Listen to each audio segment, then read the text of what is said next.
मम प्रिय विद्यार्थिनः अहम तो हिंदी शिक्षकः अंजनी कुमार तिवारी अस्मि। अस्मिन् ऑनलाइन कक्षायां षड् कक्षायाः छात्राय तस्य पाठ्यपुस्तकं रुचिरा पुष्पं नपुंसकलिंग शब्दस्य शब्दरूपं पाठयामि।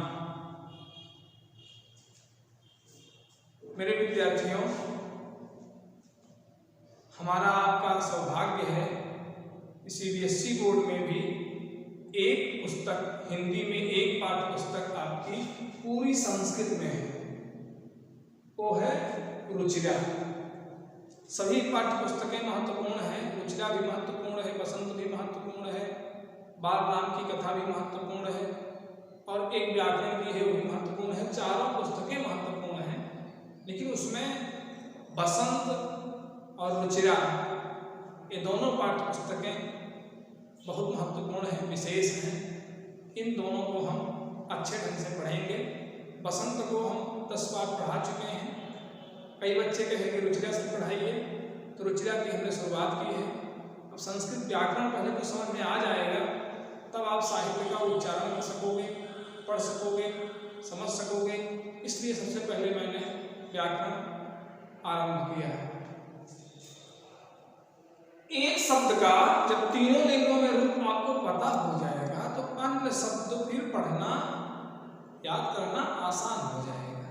अच्छा, आकारांत पुल्लिंग, आकारांत स्त्रीलिंग और आकारांत नपुंसकलिंग, तो मैंने तीनों को पढ़ाऊंगा, तीनों पहले पढ़ाऊंगा। तो इसमें मैंने आकारांत पुल्लिंग बालक का रूप पढ़ा दिया है। जितने नाम हैं अंत में आ है, शिवेश, दिनेश, मोहन, सोहन, राम, श्याम, गोविंद, वल्लभ, कुछ भी हो इसके अंत में आ है, उस सब का रूप बालक की तरह चलेगा।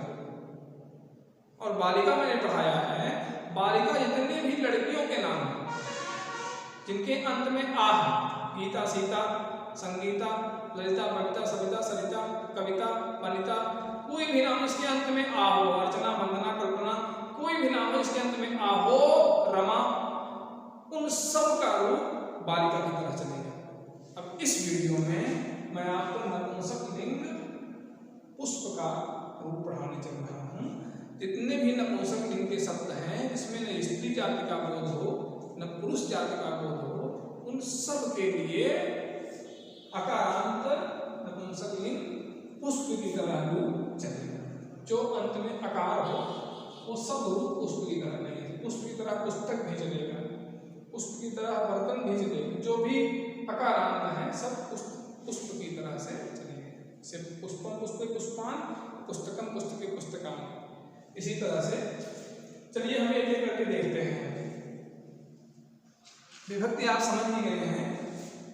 देखिए, विभक्ति दो आधार पर होती है, एक कारक के आधार पर होती है और एक पद के आधार पर होती है। तो हमें कारक और पद से नहीं मतलब है, यहाँ विभक्ति से मतलब है। तो चाहे पद के आधार पर हो चाहे कारक के आधार पर हो, दोनों में विभक्ति वही लगेगी। पद के आधार पर हो तब भी वही और कारक के आधार पर हो तब भी वही। चलिए देखते हैं। पुष्प सर्वनाम शब्द नपुंसकलिंग, प्रथमा विभक्ति एक वचन क्या होगा? पुष्पम होगा। द्विवचन होगा पुष्पे होगा।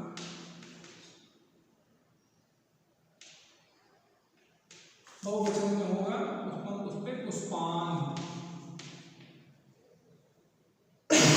सा लगाया मोटा सा, इसलिए ना का अड़ा हो जाएगा, नहीं तो पुष्पान होगा, यहाँ पुष्पाण होगा।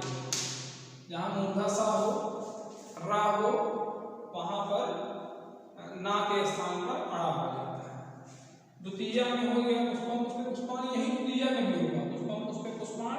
नपुंसकलिंग में प्रथमा और द्वितीया, चाहे संज्ञा शब्द हो चाहे सर्वनाम शब्द हो, दोनों में नपुंसकलिंग प्रथमा विभक्ति द्वितीया विभक्ति एक समान होता है। द्वितीया एक वचन पुष्पम, द्विवचन पुष्पे और बहुवचन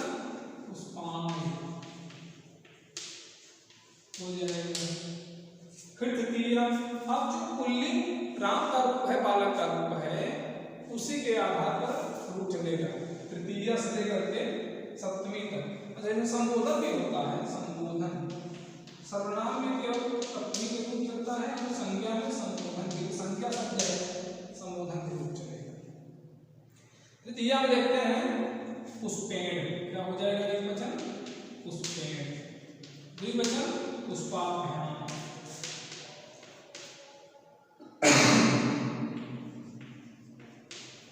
और बहुवचन में पुष्पैः,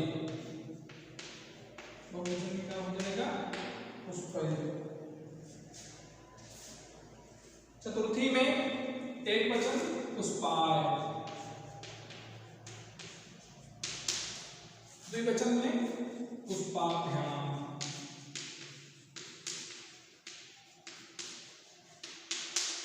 और बहुवचन में क्या हो जाएगा पुष्पेभ्यः।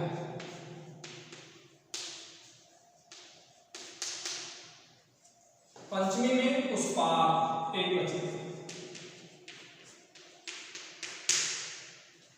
द्विवचन में ही होगा पुष्पाभ्याम,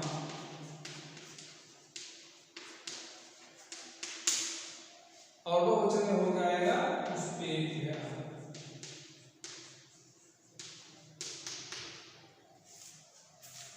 षष्ठी में पुष्पस्य, एक वचन, द्विवचन में पुष्पयोः,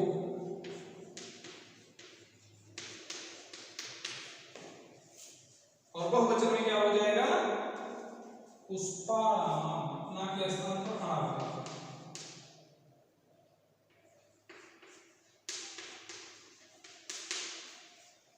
सप्तमी में पुष्पे,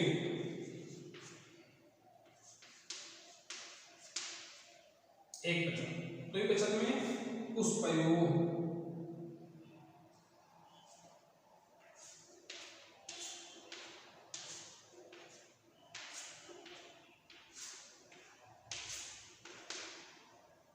फसल लाइन टेढ़ी हो गई थी इसलिए तीर के निशान है। पुष्पे यहां हो जाएगा पुष्पयोः, और यहां हो जाएगा पुष्पेश, बहुवचन।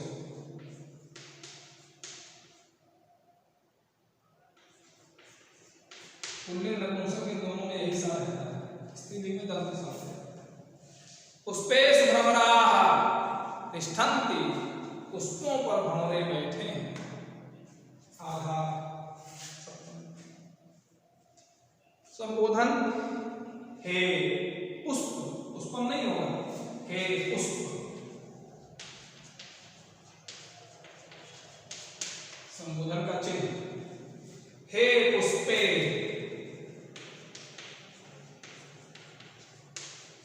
संबोधन का चिन्ह, हे पुष्पाण,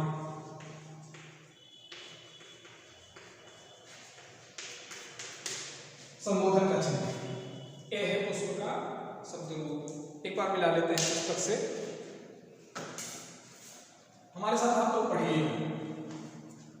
पुष्प संज्ञा शब्द, नपुंसक लिंग, कार्य। प्रथमा विभक्ति पुष्पम पुष्पे पुष्पाणि, द्वितीया विभक्ति पुष्पम पुष्पे पुष्पाणि, प्रथमा विभक्ति तीनों वचन, एक वचन पुष्पम, द्विवचन पुष्पे, बहुवचन पुष्पाणि। तृतीया विभक्ति एक वचन पुष्पम, द्विवचन पुष्पे, बहुवचन पुष्पाणि। पुष्पम पुष्पे पुष्पाणि। तृतीया विभक्ति पुष्पेण पुष्पाभ्याम पुष्पैः, पुष्पेण पुष्पाभ्याम पुष्पैः। चतुर्थी पुष्पाय पुष्पाभ्याम पुष्पेभ्यः। पंचमी पुष्पात् पुष्पाभ्याम पुष्पेभ्यः। षष्ठी पुष्पस्य पुष्पयोः पुष्पाणाम्। सप्तमी पुष्पे पुष्पयोः पुष्पेषु। और सप्तमी माने संबोधन, संबोधन सप्तमी नहीं, संबोधन प्रथमा विभक्ति होती है। हे पुष्प, हे पुष्पे, हे पुष्पाणि। एवमेव फल पुस्तक नगर मित्र उद्यान इत्यादि नकारांत नपुंसक लिंग शब्दान् रूपाणि भवन्ति। माने फल पुष्प पुस्तक नगर मित्र उद्यान आज जितने नकारांत चलेगा। तो मैंने आपको पढ़ाया बालक संज्ञा शब्द अकारांत, बालिका संज्ञा शब्द आकारांत स्त्रीलिंग, बालक पुल्लिंग और पुष्प नपुंसक लिंग। तीनों लिंगों में जब एक शब्द का रूप अच्छे से याद हो जाएगा हमारे विद्यार्थियों को, अन्य रूपों में समझने में आसानी होगी।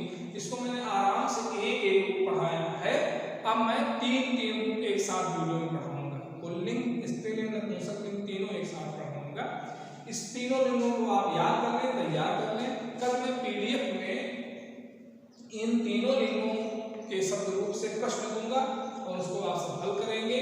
हमें विश्वास है हमारे विद्यार्थी इसको याद कर लेंगे।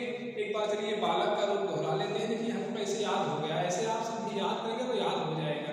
बालका बालको बालका, बालकम बालको बालकान, बालकेन बालकाभ्याम बालकै, बालकाय बालकाभ्याम बालकेभ्यः, बालकात् बालकाभ्याम बालकेभ्यः, बालकस्य बालकयोः बालकानां, बालके बालकयोः बालकेषु, हे बालक हे बालकौ हे बालकाः। फिर स्त्री में क्या था? स्त्री में किसका रूप था? स्त्री में बालिका का रूप था। बालिका बालिके बालिका, बालिकाम बालिके बालिका, बालिका का रूप था स्त्री में। बालिका बालिका बालिके बालिका, बालिकाम बालिके बालिका, बालिकया बालिकाभ्याम बालिकाभिः, बालिके द्वितीय विभक्ति एक वचन। चतुर्थी में बालिकायाय, चतुर्थी में हो जाएगा बालिकायै, बालिकायै बालिकाभ्याम, बालिकायै बालिकाभ्याम बालिकेभ्यः। पंचमी में बालिकायाः बालिकाभ्याम बालिकेभ्यः और षष्ठी में बालिकायाः बालिकयोः बालिका नाम और सप्तमी में बालिकायाम बालिकयोः बालिकासु। उसमें दंत सा रहेगा, इस बात का ध्यान देंगे। पुस्तक से आपको देख करके अच्छे से पढ़ लीजिएगा, पुल्लिंग का भी, स्त्रीलिंग का भी और नपुंसक लिंग का भी। एक बार मैं पढ़ दे रहा हूँ देख करके स्त्रीलिंग का। बालिका बालिके बालिका, बालिकाम बालिके बालिका, बालिकया बालिकाभ्याम बालिकाभिः, बालिकायै बालिकाभ्याम बालिकाभ्यः, बालिकायाः बालिकाभ्याम बालिकेभ्यः, बालिकायाः बालिकयोः बालिकानां, बालिकायां बालिकयोः बालिकासु, हे बालिके हे बालिके हे बालिका। इस तरह से आप सब उच्चारण करेंगे। हमें विश्वास है जैसे मैं पढ़ा हूँ ऐसे हमारे विद्यार्थी पढ़ भी लेंगे, याद भी कर लेंगे। बहुत बहुत धन्यवाद।